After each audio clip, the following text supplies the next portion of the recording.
Hello, everyone, and welcome back to Off the Record with Judah and Kirk. Today, we're going to be talking about the Green is it Arrow. Volume 4? Volume 4 of Green Arrow, Freshwater Kills. Yeah. Apparently, they're canceling this. Is it like story series? run series? This line of Green Arrow was launched in 2023 with writer Joshua Williamson, and I don't know. I think they might have changed artists as well. And you said that the Volume 4, it's a different writer. It's a different writer, yeah. So All In happened, right? And before All In, what sets it up is Absolute Power. And Absolute Power really wrapped up the Green Arrow story that Joshua Williamson was telling in Green Arrow that started in 2023. But they still wanted to keep the series going with All In. So they didn't relaunch it, which I like. I like when they don't relaunch it. They brought on a new writer, Chris Condan, who this is his first story.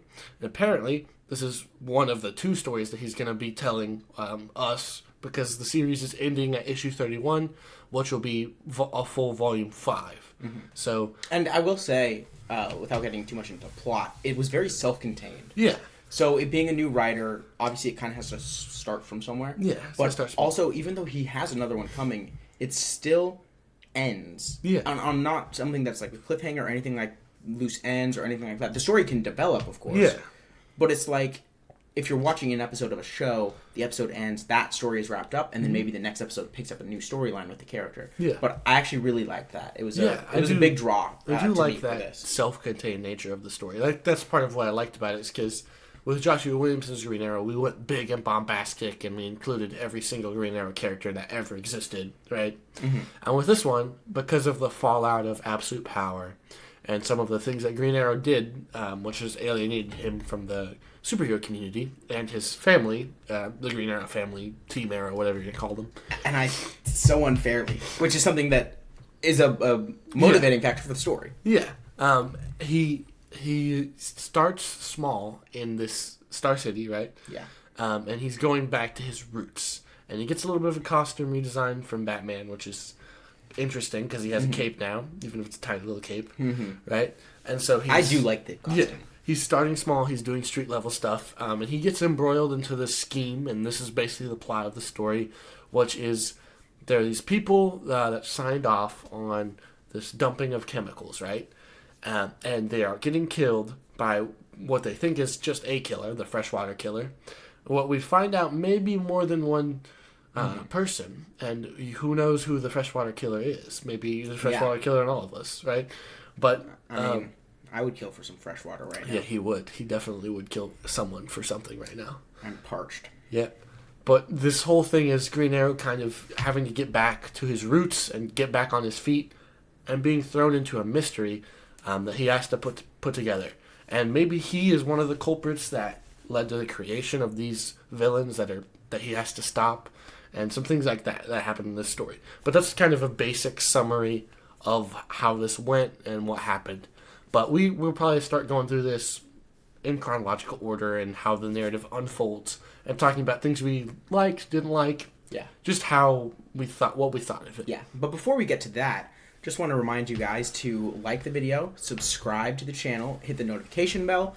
Make sure you go into the comments and tell us what you think about this. Tell us your opinions. What do you think that we're right on? What do you think we're wrong on? Do you agree? Do you disagree? And, if you have anything else that you want us to cover next, absolutely tell us that, especially if it's Absolute Flash, please. I want that, please. Tell us to read that. Exactly. So overall, Kirk, what did you think of this book, this story that was told in these issues? Yeah. So something that you started to allude to was Oliver being somewhat a culprit to this. And I thought that was a really strong point of the story. And it's also a big factor in the wrap-up of the story. Yeah. And essentially what happens is some time ago, as a favor to a friend, he, was like a year or something, he took ownership of a company as like the CEO and was like just signing off on things and all this stuff. Well, it was the company that was putting, these chemicals in the groundwater of this community that causes these people to have like cancer and seizures and things like this, right? And so those people are trying to get revenge on the CEOs and the, politicians. Politicians, any higher ups in the company, things like that, by killing them naturally. And so while they're doing that, eventually one of them actually goes after Oliver. And that's kind of where we are fully able to wrap our head around what's happening. There's some things that are dropped before then. Yeah. Get you to see like where this is going. But this is like where it was just really confronted in our face of, yeah, actually he was even signing off on some of these specific plans. Yeah. He didn't know about it. He trusted the friend who just wanted him to run the company really quickly. But it does mean that technically he signed off on all this stuff. And so that's actually a big conflict that he's got going on in his own head right now. Yeah. And it kind of seemed to me like it was also somewhat that he was trying to wrap his head around not just his own culpability in this company, but his own culpability with Amanda Waller in All In. Yes. And I haven't read all of All In. I've only seen the very last one that we covered with the Alpha Omega because it was part of the Alpha Omega physical comic book that we got. Yeah. So I don't actually know that much about it. But even so, I was able to like pick up on some of the subtext of it's not just about this. It's actually about this bigger issue with the Justice League not trusting him anymore. So maybe you can go a little bit more into that. But what was something that maybe stood out to you particularly, and what did you like about this? Well, I like when this happens because inevitably when you start building up the world of Green Arrow, it gets out of hand. And part of the appeal of Green Arrow to me is seeing someone facing like Batman level villains, right? Like crime that's on the streets of Star City, but handling it in a more like empathetic way, right? Like he's all about survival. We talked about this when we were talking about, the All In special and the stuff that happens there previously in Absolute Power. He's all about survival. And part of the way he wants to help people survive in his city is to be empathetic to them. I thought it was interesting that you kind of get that here, where you'll see him see the understanding, like have an understanding of for why these people have done this and became this freshwater killer, right? Mm-hmm. But I think the way that he handles it is interesting because in the end they are the villains, Yeah. Even if there's a reason for what they did, they are in the wrong. And they're not the only villains, but they are still villains. They have committed crimes. They have killed people. They beat the dog, which I noted when I read that to Judah. Yeah. I didn't read it to Judah. I noted while I was reading that, I noted it to Judah that I was very much hoping that he goes in there and murders every single one of the freshwater killers. Yeah. Because they hurt the dog. Yeah. Like it was full John Wick moment for me. I was like, and I don't even like that breed of dog very much. No, but like they hurt the dog. Not even like I would never ever want one of my own. But I'm not a heartless like whatever they were in that situation. Nightwing villain? Like that's just like you can't do that. What are you doing? I don't care that I don't like that kind of dog. It's still a precious little puppy. Yeah. And you beat it. So I'm going to beat you to death. Exactly. Violently. Valid. John Wick style. Yeah. Unfortunately, there was not as much of that as I would have liked. But they did all get a fairly serious beating. Yeah, that's true. So I'll take what I can get. Yeah.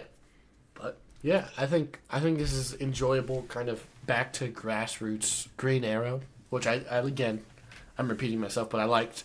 And I read before this story, right? There's a Green Arrow special that is like the handing off of the writing responsibilities of the series, right?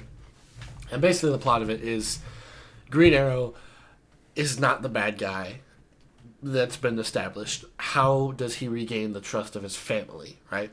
And at the end of that, I really liked it because he didn't, right? Like, Superman and Batman and Wonder Woman may be able to accept the fact that I did something to, like, that in the end was helpful to them, right? But, like, my wife and my kids and, my nephews and nieces and all these people that I'm, like, are my family, that are also heroes too, have a harder time accepting that, right? And, like, we get to see, at the end of this, I think there's a nice little arc there that we get to see where he has to come to terms with, like, what he did, right? And his culpability in these things and how he is responsible, right? That develops his character to the point where he is someone that's able to reconnect and re-enter his family. Yeah. So I like that. Was there anything else, actually, that maybe something that you disliked about this? Okay. So at the same time, I do think that there's like something to the way they humanized the freshwater killers. At the same time, I was a little bit like, there's a scene where they catch the first one, and then they're interrogating them, and Kirk noted something about this that's a little different. But, like, the way that Green Arrow responds after they, die, basically, it kind of fits within his arc, because he's realizing that they are also responsible, and so is he, right? Like, he hasn't figured that out yet, so I guess it fits in character for it, but the way that he responds to that it seemed like he was villainizing the police in a way that they weren't really the villains. Yeah. You know what I mean? And his reaction there. And then there's just some other things, just some turns of phrase that were used that you also noted this. He's a classic, leftist superhero, right? Which is, is not exactly how I would describe him. I would go back and read Hard Traveling Heroes and see, like, he is... And that's how they're referencing him in this story, is as, like, the leftist superhero. Yeah. Which isn't necessarily actually the case. I mean, you can see, like, very surface level, you obviously can see, like, it's Robin Hood. Yeah. Take from the rich and give to the poor, right? That's kind of, like, Marxist economics situation there. But, like, that's extremely surface level. Yeah, that's not digging very deep into... Yeah. The comment that I made while I was reading is I just don't like that that's something that they put in there in general. Even, like, if they're saying it in a kind of mocking way to people saying that, or if it's because they believe it, whatever the case is, I don't know. Judah knows maybe a little better than me, but it's just, regardless, I don't care to be seeing that in my Green Arrow story. I just want you to tell the story, and you don't have to bring that into it. But while we're talking about it, technically speaking, it's only surface level that he's kind of lefty. Where you go back and you see some of the other stories with Green Arrow and things like that, it's like, well, maybe there's a little bit more nuance here. Yeah, I think it's an interesting thing because, like, again, referencing something Kirk hasn't read, like, people pull from Hard Traveling Heroes in the first couple issues of that, and they're like, oh, there's such interesting dichotomy between a conservative superhero and a liberal superhero facing the issues of the 60s, which is true. That is the premise of Hard Traveling Heroes. But that means you read the first issue, right? Like, read the rest of the story. You get to see how both of their worldviews are, like, wrong, right? Like, where, Green Lantern in that story is more conservative and pro whatever is going on and wants to hold on to those values, right? Like, we get that disproven in the Jon Stewart story, right? Where, like, black people are actually getting oppressed by Jim Crow law, and they need people to stand up for them, right? Mm-hmm. Like, that's the point of that story. We'll point to that story and be like, oh, Green Lantern's a conservative, right? Mm-hmm. Then we're going to talk about how this liberal deals with his sidekick after he finds out he's on heroin, right? Mm-hmm. And it's not in a way that is classically leftist or very, forward-thinking, right? He's very against it, right? And you get to see how he, like, realizes he's a walking contradiction, right? And you're talking about Green Arrow, right? Green Arrow, yes. Okay. This is Green Arrow, right? And you get to, like, it's proven to him that he is a hypocrite, right? Like, he's, like, on for all this progress and these things, right? And then I see someone doing something I disagree with, and no, I'm no longer for this progress, right? Yeah. And it's this character arc that you see them both go through where they both change in a way where, Green Lantern becomes more empathetic, whereas Green Arrow realizes that he is a hypocrite, even though he says, like, oh, I'm for all the oppressed people, right? Mm-hmm.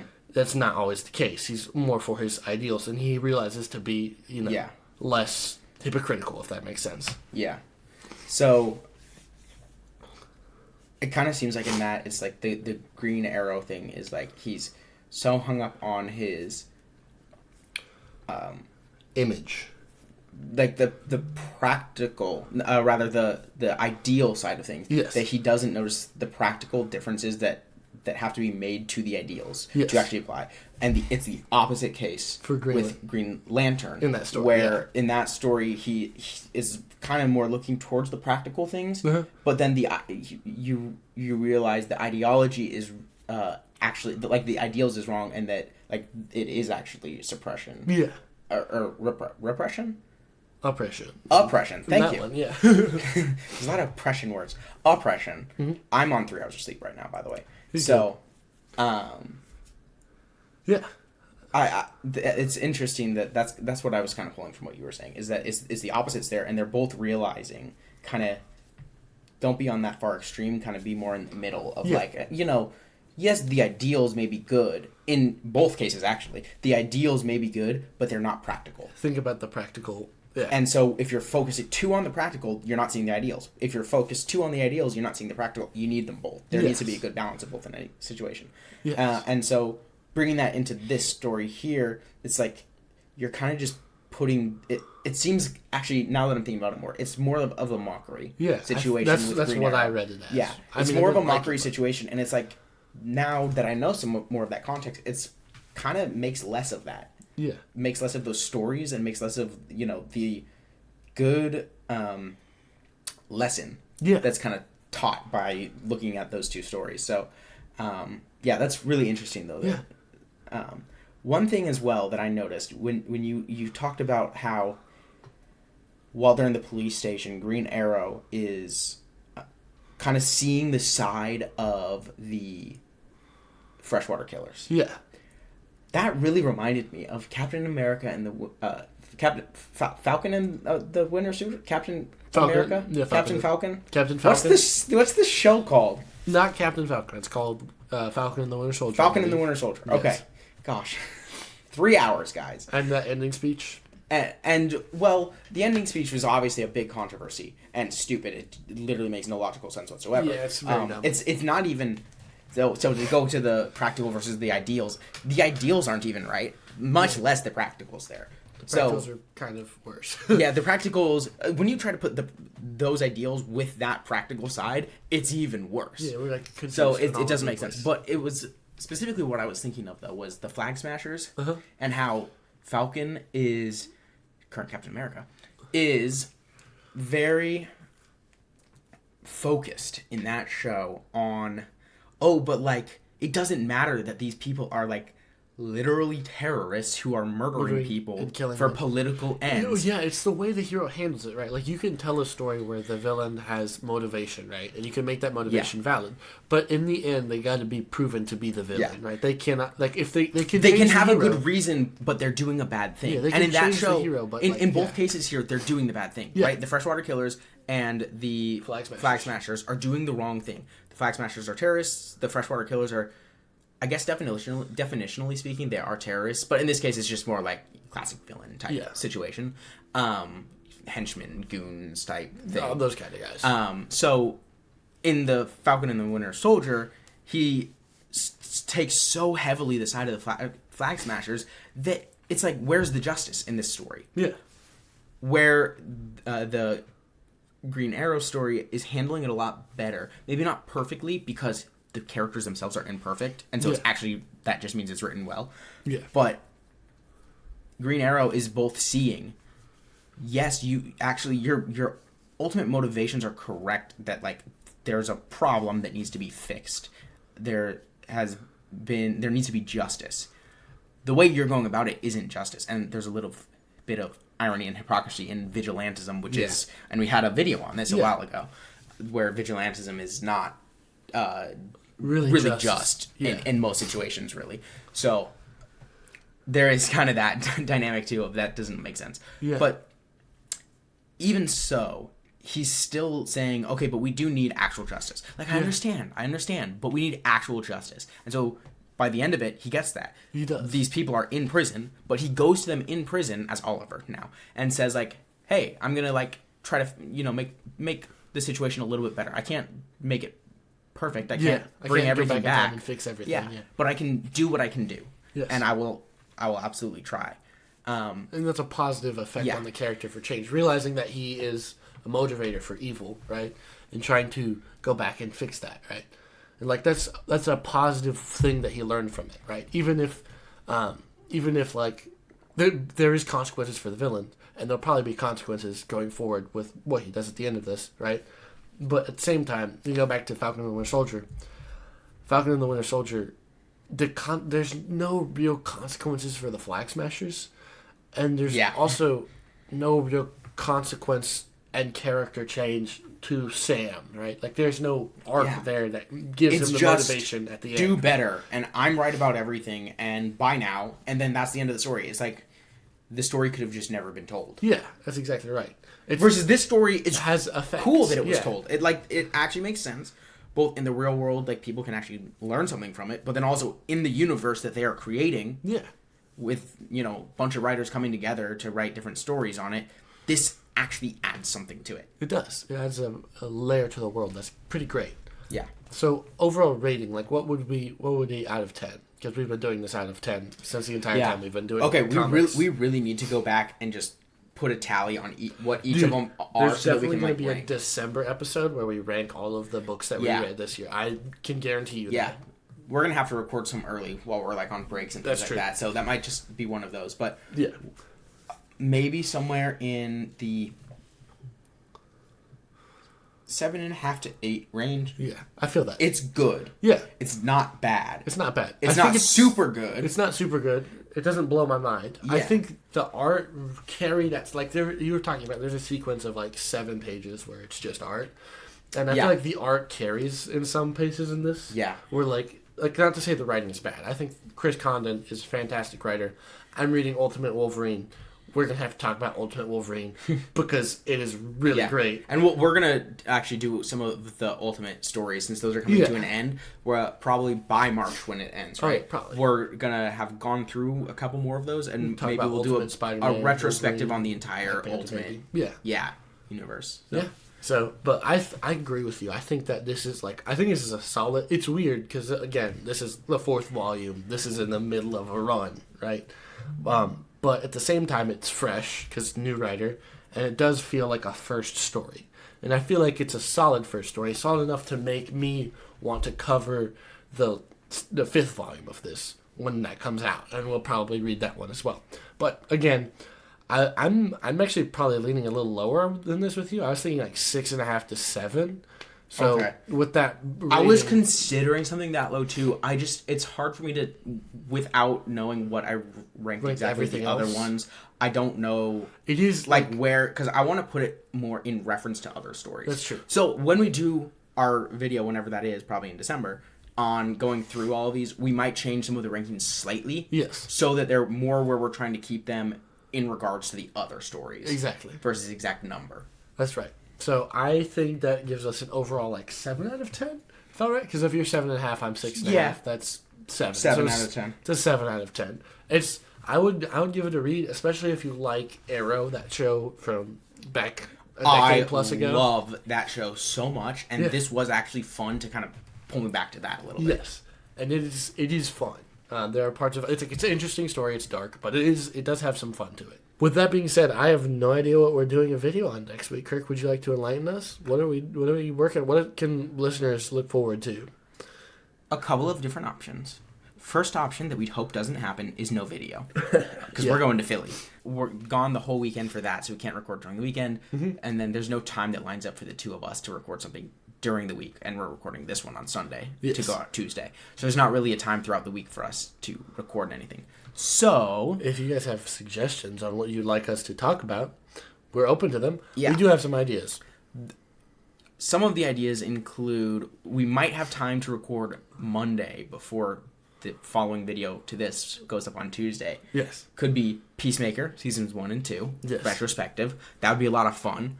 I would have to catch up a lot, though. Judah's already seen the whole yes. thing. I would have to catch up a lot for that. We might just talk about kind of the direction Marvel is headed, where, do we think that them kind of going in this reboot direction is actually going to work? How well do we think that the Avengers team-up movies are going to perform leading up to that? And does anyone care anymore? Comics and what's been going on in TV, because TV has been the most confusing to me. I'm going to be completely honest with you. Yeah, and another option is we watched the Lego Batman movie last night, me and Gabe, and most of us probably know it by the back of our hands, Judah included. Yes. So the three of us might just hop on. We might just talk about that. It'd be the most random thing in the world. Probably wouldn't get that many views, but it would technically get a video out there. So it's a possibility. And if you guys really want us to talk about the Lego Batman movie, you have 5 days to watch it and tell us that you want us to do that. Movie, but... And then we'll strongly consider if enough people tell us to do that one. We'll do that one. Yeah. And that would come out then Tuesday after this, 1 week from now. Fantastic. Well, this has been a fun time. I hope you all have enjoyed this. I know Kirk and I have enjoyed recording this. Yeah. Go pick up Green Arrow. There's Hard Traveling Heroes if you want iconic. This story that we talked about today, Freshwater Kills, Volume 4, is also pretty good. I mean, I wouldn't say no to reading it, like some other books that we've covered. But I also wouldn't give you my strongest recommendation. If you're interested in Green Arrow, go read it. Yeah. With that being said, good morning, good evening, good night, and God bless y'all. We're out. Bye.